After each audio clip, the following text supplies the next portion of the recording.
फ़अऊज़ु बिल्लाहि मिनश शैतानिर रजीम बिस्मिल्लाहिर रहमानिर रहीम अला बिज़िक्रिल्लाहि तत्मइन्नुल क़ुलूब सदक़ल्लाहु मौलाना अल-अज़ीम व सदक़ रसूलुहुन नबियुल अमीनुल करीम व नहनु अला ज़ालिका लमिनश शाहिदीन व शाकिरीन वल्हम्दुलिल्लाहि रब्बिल आलमीन। गौसे आज़म बमने बेसरो सामा मददे क़िबले दी मददे काबे ईमा मददे बगिरदाबे बला उफ्ताद कश्ती सहीफाने शिकस्ता रात पुश्ती बहक़े ख्वाजाए उस्मान हारूनी मदद कुन या मुईनुद्दीन चिश्ती मदद कुन। ऐ अशरफे ज़माना ज़माने मदद नुमा दरहाए बस्तराज़े कलीदे करम कुशा अशरफ नहीं दरिया दरिया बसी नदारत दुश्मन हमेशा पुरगम जिक्र तू दोस्त दारत सरवरा शाह करीमा दस्तगीरा अशरफा हुर्मते रूहे पैगंबर यक नजर कुन सुएमा।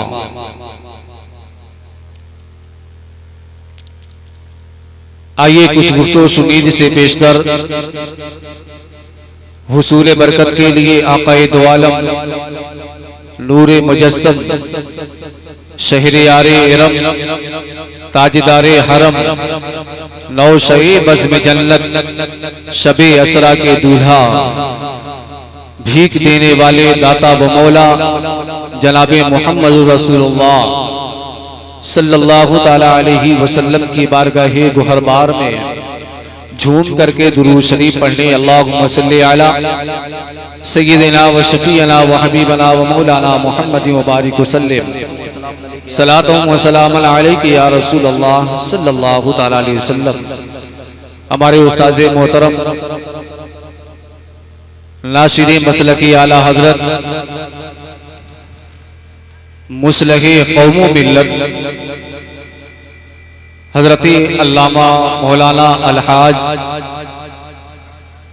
अशाह मोहम्मद शुएब साहब क़िबला बरकाती मद्दसिलहुल आली वल नूरानी मिंबर नूर पर तशरीफ फरमा गए और दीगर उलमाए कराम मिंबर नूर पर तशरीफ फरमा गए जिनकी जियारत कर करके अपनी आंखों की रोशनी में आप इजाफा कर रहे हैं। बड़ी खुशी की बात है कि आज के इस कॉन्फ्रेंस जिक्र शोदाए करबला में दो बड़े आशिक मौजूद हैं। एक आशिके गौसे आज़म और दूसरा आशिके गौसुल आलम। आशिके गौसे आज़म हज़रत अल्लामा मौलाना आसिफ रज़ा सैफी साहब क़िबला मद्दसिलहुल आली वल नूरानी और दूसरी जात आशिके गौसुल आलम तारिकुस सल्तनत सैयद सुल्तान मीर कबीर वहीदुद्दीन मखदूम मोहम्मद अशरफ जहांगीर समनानी, उनका आशिक जिसको दुनिया सोहराब कादरी के नाम से जानती है। हज़रत मोहतरम मैं बहुत लंबी गुफ्तगू नहीं करूंगा, बस कुछ बातें आपके गोश गुजार करके रुखसत होना चाहता हूं। अल्लाह रब्बे क़दीर ने कुरान मुक़द्दस के अंदर इरशाद फरमाया अला बिज़िक्रिल्लाहि तत्मइन्नुल क़ुलूब। और आज पूरी दुनिया और हर एक आदमी यही चाहता है कि हमारे दिल को सुकून मिल जाए। हर एक शख्स यही चाहता है कि हमारे दिल को इत्मीनान हो जाए, हमारे दिल को तसल्ली मिल जाए। लेकिन आज के लोगों के दिमाग में जो बातें चल रही है वो ये उनके सोच में आती है कि पैसा ज्यादा कमाया जाएगा तो इंसान की जिंदगी खुशहाल हो जाएगी। पैसा ज्यादा कमाए जाएगा तो बड़े बड़े घर हमारे पास होंगे, बड़ी बड़ी गाड़ियां हमारे पास होंगी, नए नए बंगले हमारे पास होंगे, तो हमें ऐशो इशरत की जिंदगी मिलेगी, हमारे दिल को सुकून मिल जाएगा। याद रख लो, ये दुनिया की दौलत नई इंसान के दिल को सुकून देती है, नई इंसान के दिलों को तसल्ली देती है। अगर ये दौलत इंसान के दिल को सुकून देती, अगर ये दौलत इंसान के दिलों को तसल्ली देती, तो हिंदुस्तान ही का एक बहुत बड़ी, हिंदुस्तान की एक बहुत बड़ी बेगार जिसको दुनिया लता मंगेशकर के नाम से जानती है, इतना पैसा, इतना रुपया उसके पास होने के बावजूद जब उससे पूछा ये गया कि ये बताओ तुम्हारे पास तो इतना पैसा है, तुम्हारे पास मकान इतने हैं, तुम्हारे पास इतनी अच्छी अच्छी गाड़ियां हैं, तुम एसी वाली गाड़ी में सफर करती हो, तुम्हारी जिंदगी तो ऐशो आराम से गुजर रही है, तुम्हारी जिंदगी तो खुशहाल हो गई है, तो लता मंगेशकर से लोगों ने कहा था ये बताओ तुम्हारी शाम अगर हिंदुस्तान में होती है तो तुम्हारी अगली शाम लंदन में होती है, तुम्हारी जिंदगी काफी खुशहाल है, जरा ये तो बताओ क्या तुम्हारे दिल को सुकून मिला, क्या तुम्हारे दिल को इत्मीनान मिला?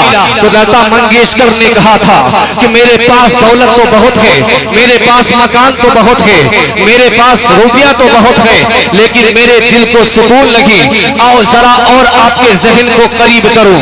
आज इंसान ये सोचता है थोड़ी सी परेशानी आती है तो कपिल शर्मा का शो देखूंगा, इंसान के दिल को सुकून मिलेगा, लेकिन आओ जरा देखो दुनिया का सबसे बड़ा कॉमेडियन जिसको चार्ली चैपलिन के नाम से जानते हैं, जब उसके दिल को बेकरारी हुई, उसके दिल को तसल्ली नहीं मिली, वो एक डॉक्टर के पास गया, डॉक्टर के पास जाकर के पूछता है ये बता ए डॉक्टर तेरे पास हर किस्म की मेडिसिन मौजूद है, तुम्हारे पास हर किस्म की दवा मौजूद है, लेकिन जरा ये तो बता जब तेरे दिल को बेकरारी होती है, तेरे दिल को सुकून नहीं मिलता, तू कौन सी मेडिसिन इस्तेमाल करता है, तू कौन सा कैप्सूल इस्तेमाल करता है, तू कौन सी दवा इस्तेमाल करता है?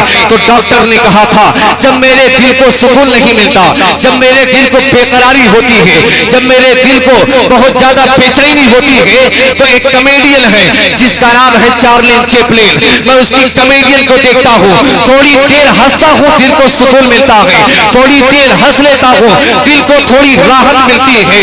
तो कॉमेडियन, इतना बड़ा कॉमेडियन चार्ली चैपलिन सोचने पर मजबूर हो गया कि जब इसके दिल को बेकरारी होती है तो मेरी कॉमेडियन देखता है, मैं कहां जाऊं? तो याद रख लो दुनिया के किसी कोने में आपके दिल को सुकून नहीं मिलेगा, दुनिया के किसी कोने में आपके दिल को इत्मीनान नहीं मिलेगा। अगर इत्मीनान मिलेगा तो मस्जिद में जा, अल्लाह की बारगाह में पेशानी रख, सजदे से बाद में सर उठाएगा, अल्लाह दिल को सुकून पहले अता फरमा देगा। सुभान अल्लाह, सुभान अल्लाह, माशाअल्लाह। मस्जिद में जा, अल्लाह की बारगाह में पेशानी रख, सजदे से बाद में सर उठाएगा, अल्लाह तेरे दिल को सुकून पहले अता कर देगा। आज यही वजह है कि इंसान हर चीज से करीब होता चला जा रहा है। मोबाइल चंद दिन की पैदावार है, इंसान इसको अपने पास इतना रखता है कि मोबाइल से थोड़ा सा भी दूर नहीं होता। इंसान मोबाइल के इतना करीब हो गया कि सोता है तो 2-2 घंटा मोबाइल देख करके सोता है।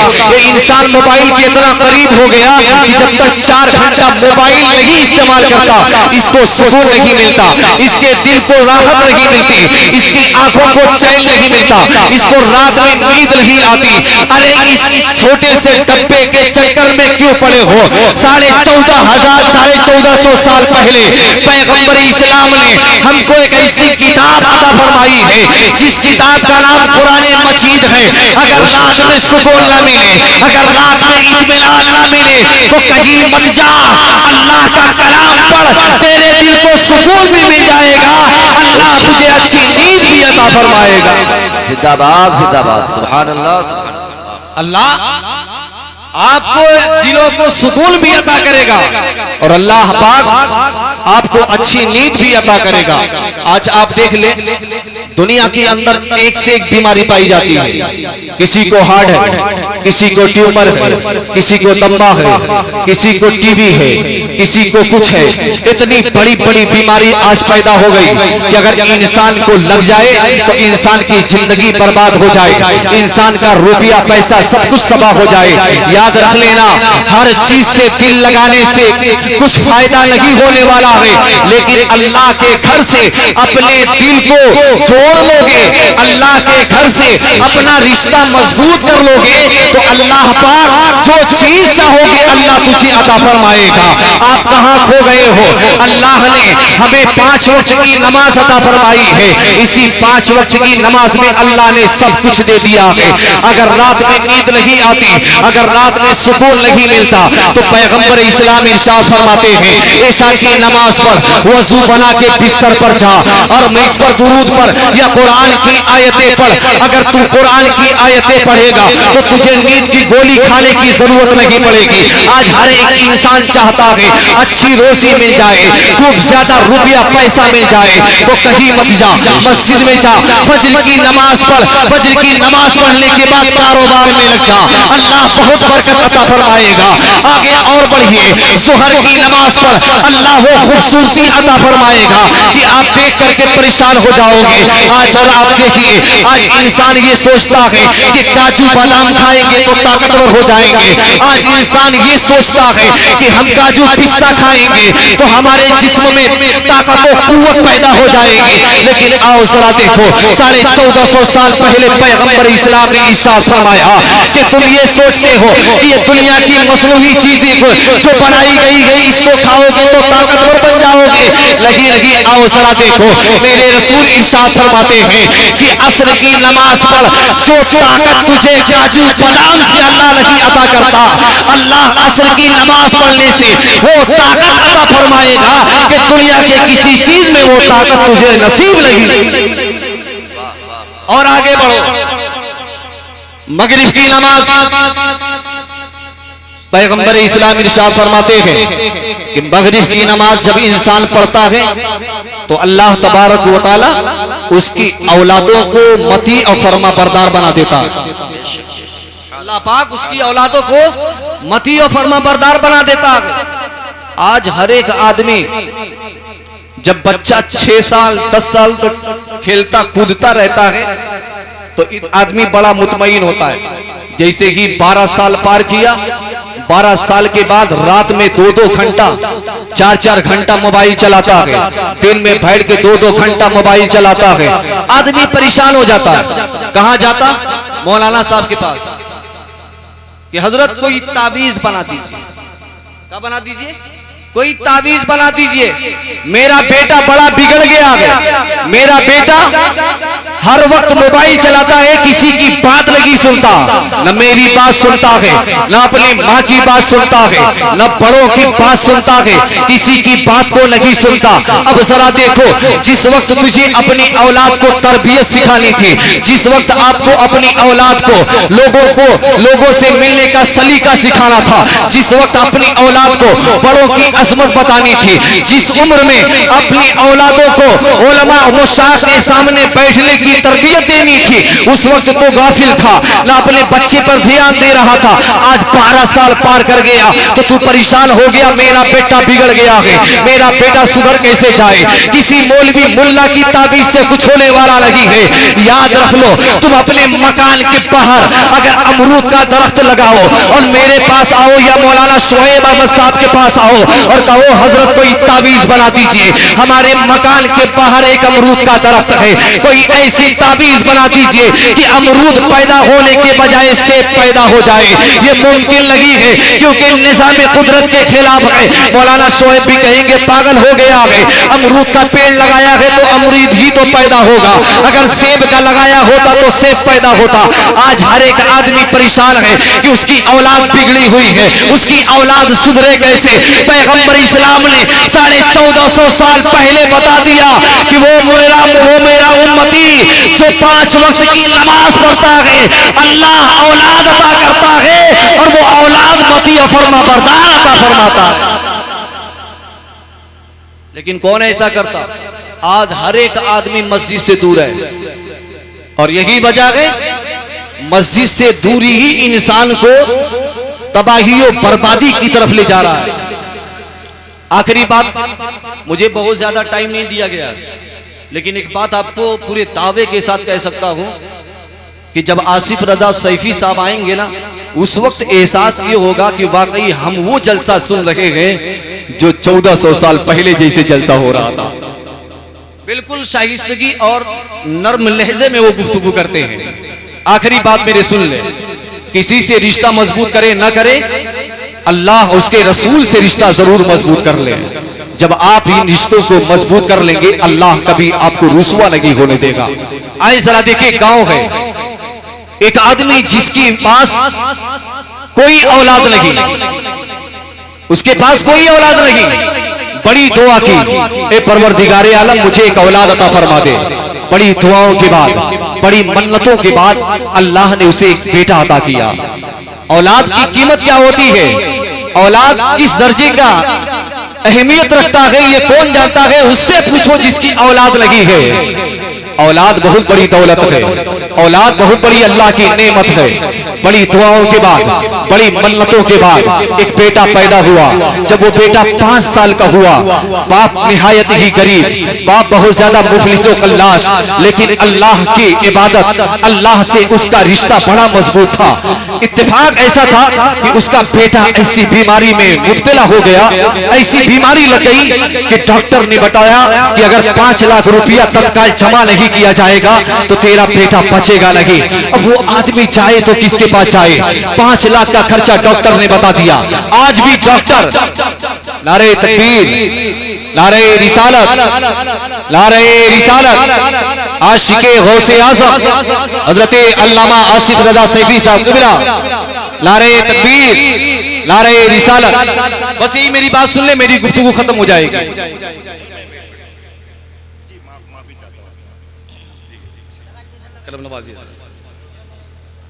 गौर से सुने,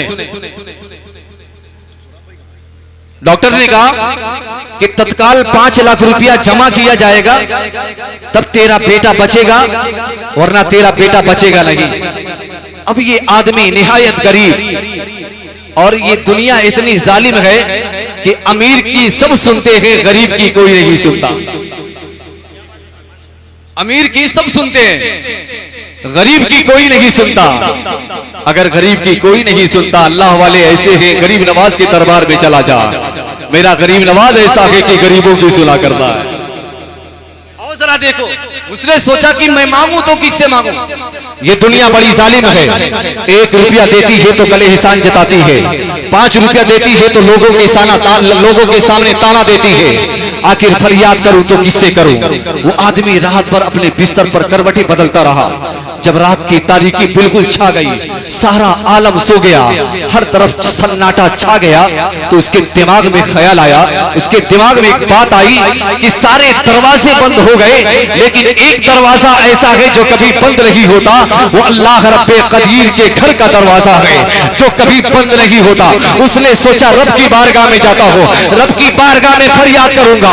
अगर दुनिया वालों से मांगूंगा तो दुनिया ताना देती है, अगर दुनिया वालों से मदद मांगूंगा तो दुनिया वाले लोगों के सामने रुसवा करेंगे, लेकिन रब के सामने मांगूंगा तो मेरा रब इतना करीम है कि अता भी करता है और छुपा भी देता है। मेरा रब इतना करीम है, अता भी करता है, छुपा भी देता है। रब की बारगाह में गया, अपनी पेशानी को रब के हुजूर रखा और रब की बारगाह में रो रो के दुआ करने लगा। उसी इलाके का एक बहुत बड़ा अमीर आदमी अपने ऑफिस से होकर के जब घर लौटा, एसी वाली गाड़ी है, एसी वाला रूम है, लेकिन जैसे ही खाना खा करके बिस्तर पर लेटा, लेकिन राहत नहीं मिली। दिल को बेकरारी आई, दिल में बेचैनी पैदा हुई, बिस्तर पर करवट पे करवट बदलता रहा, लेकिन परेशान हो गया कि रोजाना इसी टाइम आता हो, खाना खाने के बाद जैसे ही बिस्तर पर जाता हो, दिन भर इतना थका रहता हो ऑफिस के अंदर कि जैसे ही बिस्तर पर अपनी पीठ को रखता हो तुरंत नींद लग जाती है। लेकिन आज नींद नहीं लग रही है, आज बेचैनी और बेकरारी है। वो मालदार आदमी अपने बिस्तर पर करवट बदल रहा है, लेकिन दिल ही दिल में सोचता है आखिर बात क्या है? रोजाना का तो यही मामूल है, आराम से नींद लग जाती है, आज नींद नहीं लग रही है। उसने कहा उसने सोचा कि लाओ जरा गाड़ी को बाहर निकालता हो, वो थोड़ा तफरी करके आता हो, मूड थोड़ा हल्का हो जाएगा, जहन थोड़ा ताजा हो जाएगा, तो हो सकता है नींद आ जाए। अब वो अमीर आदमी उसी इलाके में निकला, अपनी गाड़ी से सैर करता हुआ, देखा सारा इलाका सोया हुआ है, कोई इंसान जागा नहीं है, हर तरफ अंधेरा छाया हुआ है। वो अमीर आदमी क्या देखता है, सबका दरवाजा बंद है, सबकी लाइटें बंद है,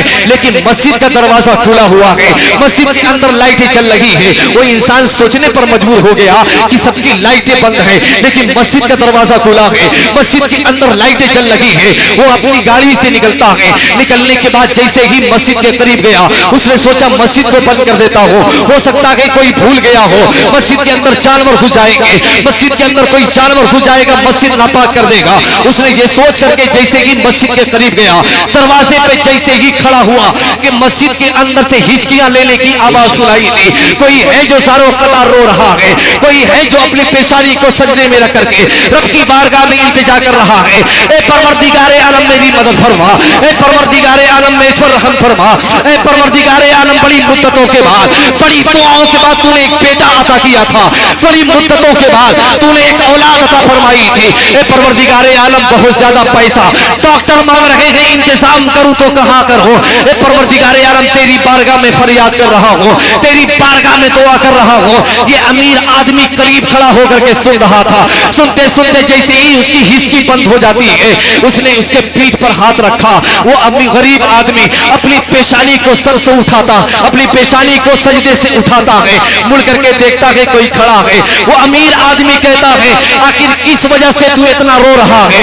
रब की बारगाह में क्या फरियाद कर रहा है। तो गरीब आदमी कहता है बड़ी दुआओं के बाद अल्लाह ने मुझे एक बेटा अता किया है, बड़ी मन्नतों के बाद अल्लाह ने मुझे एक संतान अता किया है, लेकिन उस औलाद को अल्लाह उस औलाद में वो मेरी औलाद ऐसी बीमारी में मुब्तला हो गई है कि डॉक्टर का कहना यह है अगर 5 लाख रुपया जमा नहीं किया जाएगा तो मेरी औलाद मर जाएगी। वो अमीर आदमी कहता है ये 5 लाख रुपया रख और मेरा कार्ड रख, जा डॉक्टर के पास अपने बेटे का इलाज कर, अगर पैसे की और ज्यादा जरूरत पड़ जाए तो ये कार्ड रख ले, मुझसे राबता कर लेना।